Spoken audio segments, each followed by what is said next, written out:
यं ब्रह्मा वरुणेन्द्ररुद्रमरुतः स्तुन्वन्ति दिव्यैस्तवैः वेदैः साङ्गपदक्रमोपनिषदैः गायन्ति यं सामगाः ध्यानावस्थित तद्गतेन मनसा पश्यन्ति यं योगिनः यस्यान्तं न विदुः सुरासुरगणाः देवाय तस्मै नमः। निधये सर्वविद्यानां भिषजे भवरोगिणां गुरवे सर्वलोकानां श्री दक्षिणामूर्तये नमः। ओम नमः प्रणवार्थाय ओम नमः प्रणवार्थाय शुद्धज्ञानैकमूर्तये निर्मलाय प्रशान्ताय दक्षिणामूर्तये नमः। ओम अनेक जन्म संप्राप्त मबन्धविदाहिने आत्मज्ञान प्रदानेन तस्मै श्री गुरवे नमः। श्री सद्गुरवे नमः। ओम दयानंद चरणौ मनसा स्मरामि दयानंद चरणौ शिरसा नमामि। ఇక్కడ శ్రీకృష్ణ పరమాత్మ 14వ అధ్యాయాన్ని వైండప్ చేస్తూ ఇక్కడ 2 శ్లోకాలు చెప్తారనమాట. అంటే ఇవి 2 15వ శ్లోకానికి లీడింగ్ శ్లోకాలు అన్నమాట ఇవి. కాబట్టి ఇక్కడ అంటారు, చెప్పండి. మాంచయో వ్యభిచారేణ భక్తి యోగేన సేవతే సగుణాన్ సమతీత్యైతాన్ బ్రహ్మభూయాయ కల్పతే. ఇక్కడ ఒక అద్భుతమైన కాన్సెప్ట్ ఇస్తున్నారు ఆయన. మాం అంటే పరమేశ్వరం, ఆత్మానం, మాం అవ్యభిచారేణ భక్తి యోగేన సేవతే. చూడండి ఇక్కడ ఏమంటారంటే భక్తి యోగేన అవ్యభిచారేణ భక్తి యోగేన సేవతే.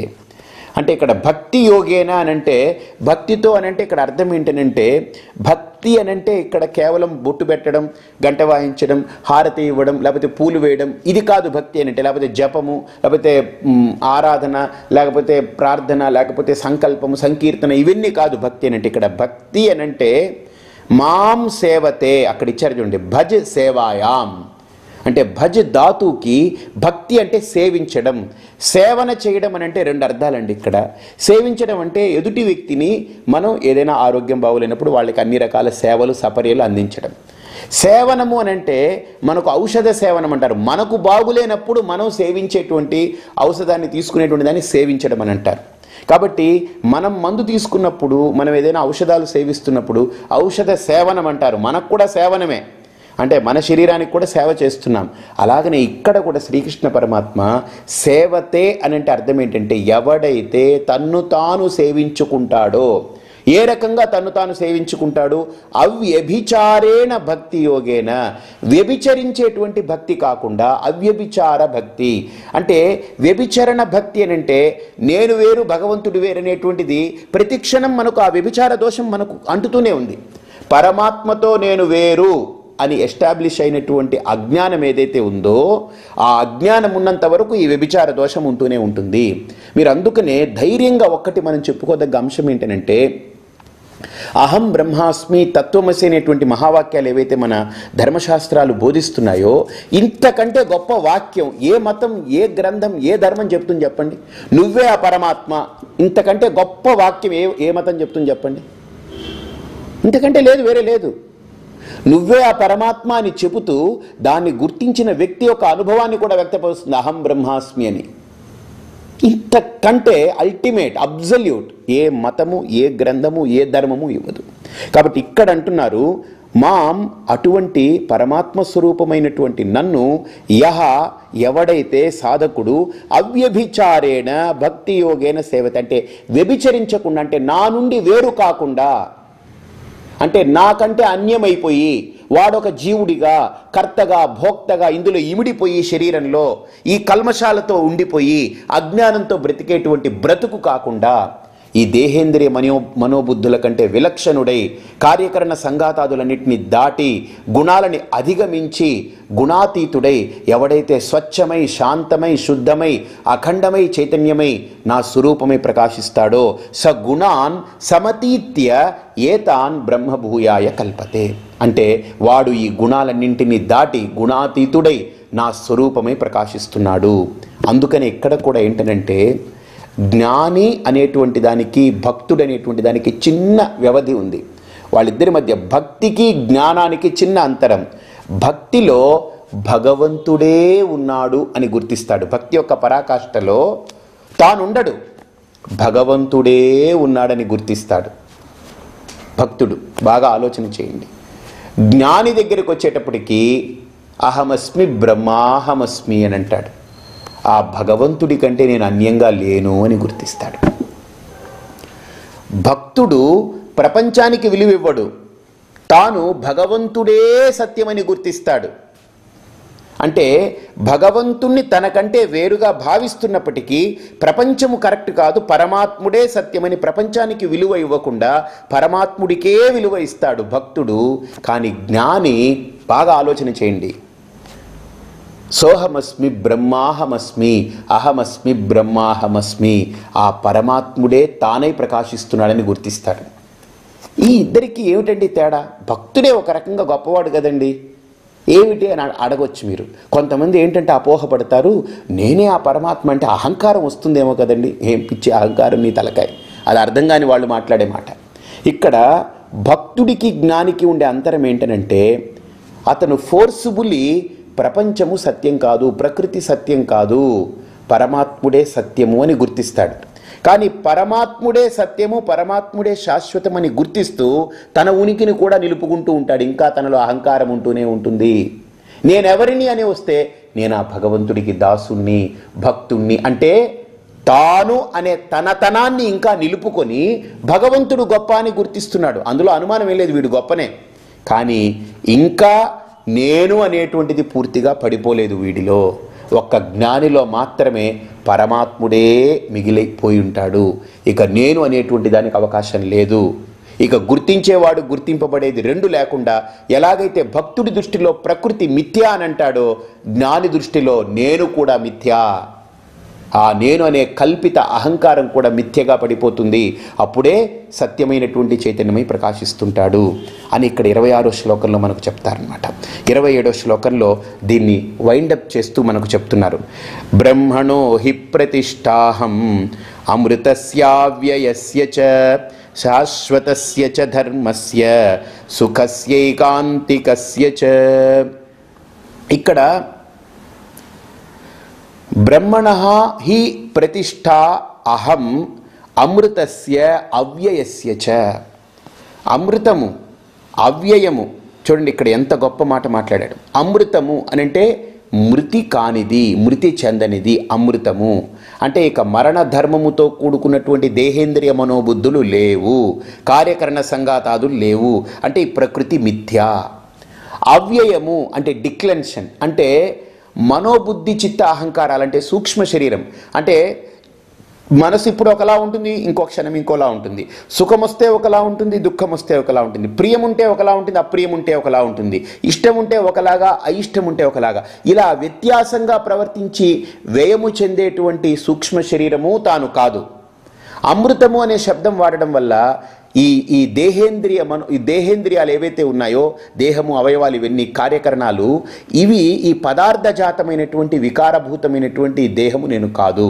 అంటే స్థూల ఉపాధి నేను కాను, సూక్ష్మ ఉపాధి నేను కాను. శాశ్వతస్య చ ధర్మస్య సుఖస్యేకాంతికస్య చ, అంటే స్థూల సూక్ష్మ ఉపాధులు నేను కాను. కారణమైనటువంటి అజ్ఞానాన్ని కూడా నేను తొలగించినప్పుడు బ్రహ్మణః హి ప్రతిష్టాహం, అంటే ఎప్పుడైతే నాలో అజ్ఞానము నివృత్తి అయి జ్ఞానముతో నా స్వస్వరూప అనుసంధానంలో నేను నిలబడి ఉన్నానో అప్పుడే నేను శాశ్వతమైనటువంటి ఆ పదాన్ని పొందుతున్నాను. అందుకని ఆ శాశ్వతమైన పదం ఏమిటి అని అంటే 15వ అధ్యాయంలో చెప్తారనమాట. పురుషోత్తమ ప్రాప్తియే శాశ్వతము. ఉత్తమ పురుషస్త్వన్యః పరమాత్మా ఇది ఉదాహృతః యో లోకత్రయమావిశ్య బిభర్తి అవ్యయః ఈశ్వరః. చూడండి, అవ్యయః ఈశ్వరః, అవ్యయమైనటువంటి నిరతిశయమైనటువంటి ఆ పరమాత్మ తత్వమే తానే ప్రకాశిస్తున్నాడు. అందుకనే మనకు 12వ అధ్యాయం వరకు ఒక భక్తి షట్కాన్ని చెప్పిన 13, 14 అనేటువంటి ఈ 2 అధ్యాయాలు కూడా ఏం చెప్తుందనంటే, మనకు జ్ఞాన షట్కాన్ని బోధించడానికి, ఆ జ్ఞానాన్ని మనకు అందివ్వడానికి, పురుషోత్తమ ప్రాప్తిని మనకు అందించడానికి ఇక్కడ ఏంటంటే ఆంతరంగికమైనటువంటి సంసిద్ధతకు 13, 14 అధ్యాయాలు పరిపూర్ణంగా దోహదపడతాయన్నమాట. ఇప్పుడు 15వ అధ్యాయం మనకు చాలా ముఖ్యం, పురుషోత్తమ ప్రాప్తి. కాబట్టి ఆ పురుషోత్తమ ప్రాప్తికి ఈ 13, 14 అధ్యాయాలు ఒక ప్రిపరేషన్ అన్నమాట. ఇది అంటే ఆంతరంగికంగా ఒక సంసిద్ధతను ఏర్పరిచింది. కాబట్టి పురుషోత్తమ ప్రాప్తి యోగంలో ఒక సాధకుడు ఏ విధంగా ఒక్కొక్క స్థితిని దాటుకుంటూ, ఒక్కొక్క స్థాయిని దాటుతూ పురుషోత్తముణ్ణి గుర్తిస్తున్నాడు, ఆ స్థితిని పొందుతున్నాడు అనేటువంటి అంశాలు చెప్తారు. కాబట్టి ఈ 14వ అధ్యాయంలో గుణాతీతుడైనటువంటి ఒక సాధకుడి యొక్క గొప్ప లక్షణాన్ని, స్థితిని మనకు తెలియజేశారు. ఓం తత్సత్ ఇది శ్రీమద్భగవద్గీతాసు ఉపనిషత్సు బ్రహ్మ విద్యాయాం యోగశాస్త్రే శ్రీకృష్ణార్జున సంవాదే గుణత్రయ విభాగ యోగో నామ 14వ. గీతా సుగీతా కర్తవ్యా కిం అన్యైః శాస్త్ర విస్తరైః యా స్వయం పద్మనాభస్య ముఖ పద్మాత్ వినిసృత. అంటే మన భారతీయ వాంగ్మయాలన్నింటి యొక్క సమగ్రమైన పరిశీలన ఈ భగవద్గీత. వేదము, వేదాంతము, ఇతిహాసము, పురాణములు, కావ్యాలు, నాటకాలు, అలంకారాలు, ఇంకా మీరు ఏం చెప్పినా భారతీయ వాంగ్మయాలన్నింటి యొక్క సమగ్రమైన పరిశీలనే భగవద్గీత. అంటే హిందూ సంస్కృతికి ఒక సమగ్రమైన గ్రంథం, పరిపూర్ణమైన గ్రంథం ఈ భగవద్గీత.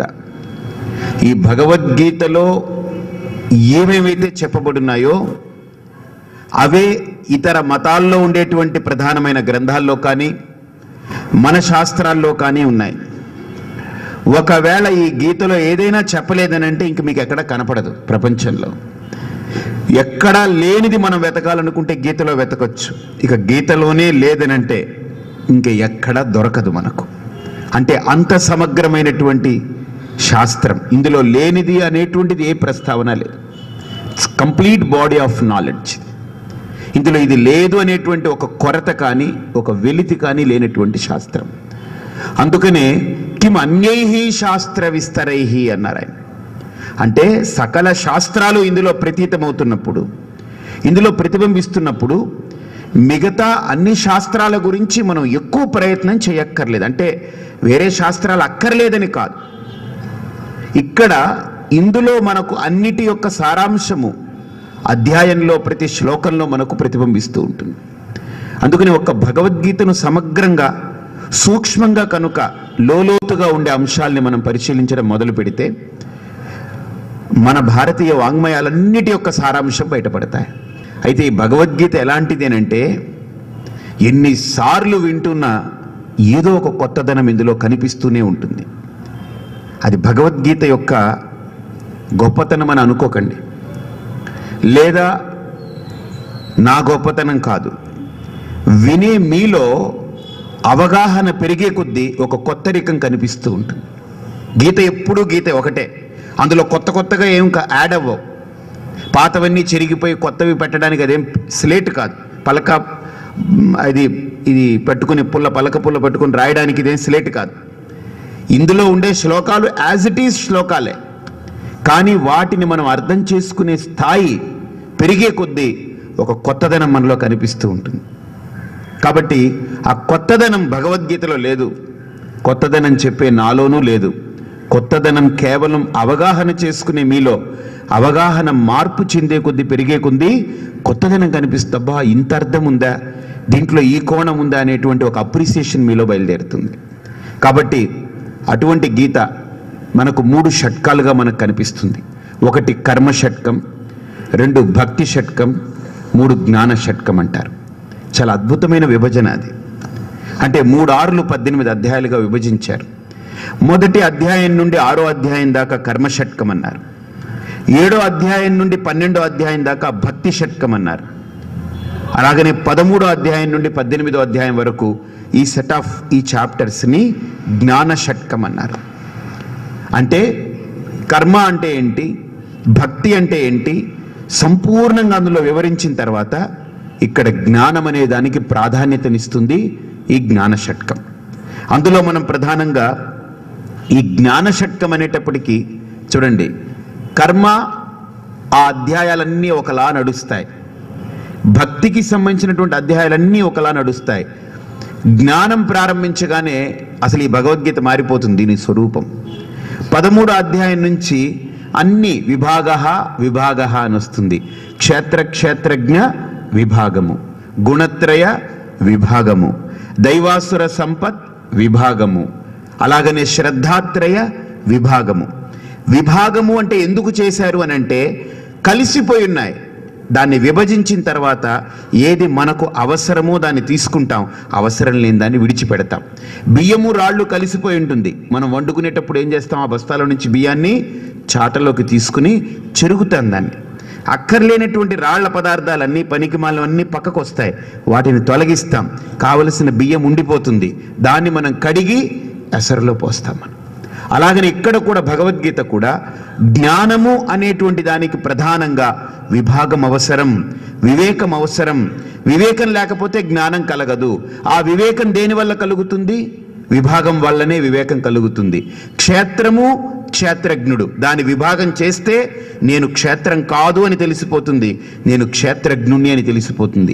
అందుకని 13వ అధ్యాయంలో చూస్తే ఇదం శరీరం కౌంతేయ క్షేత్రమిత్యభిధీయతే ఏతద్యో వేత్తి తం ప్రాహుః క్షేత్రజ్ఞః ఇతి తద్విదః.